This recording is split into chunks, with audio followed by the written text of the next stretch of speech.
Loro. Tak disangka, baru saja sampai di pintu, dia sudah dihentikan oleh anak laki-laki dan menantu perempuannya. Mereka memperingatkannya untuk tidak membuat keributan lagi. Anak laki-laki itu dengan yakin berkata bahwa mereka tahu, kamu hanya ingin tinggal bersama kami. Hari ini, kamu sengaja berakting di depan kerabat untuk menarik perhatian.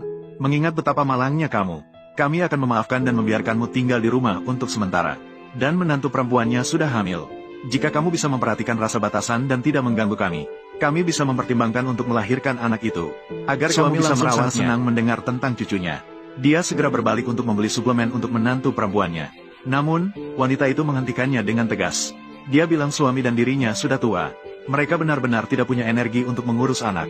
Jika dia tidak ingin memiliki anak, silakan saja melakukan operasi. Kami tidak akan campur tangan.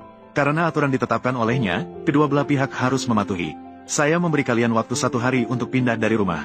Jika tidak, jangan salahkan saya jika saya berubah sikap.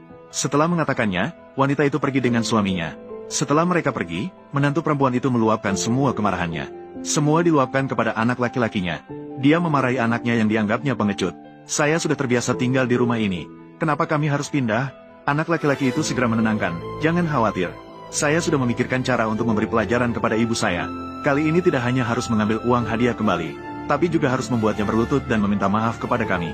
Di sisi lain, wanita itu sudah membawa suaminya ke rumah sakit. Untungnya, pemeriksaan tepat waktu, jantung suaminya tidak ada masalah besar.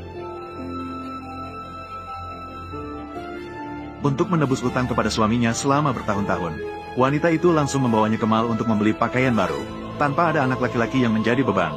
Pasangan tua itu berkeliling di mall sepanjang hari. Mereka merasakan kembali kenyamanan dan kebahagiaan yang sudah lama hilang. Namun saat malam mereka kembali ke rumah, anak laki-laki itu tiba-tiba menghadang di pintu.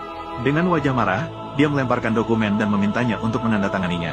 Ini adalah perjanjian pemutusan hubungan keluarga. Ternyata ini adalah ide bagus yang dipikirkan oleh anak laki-laki.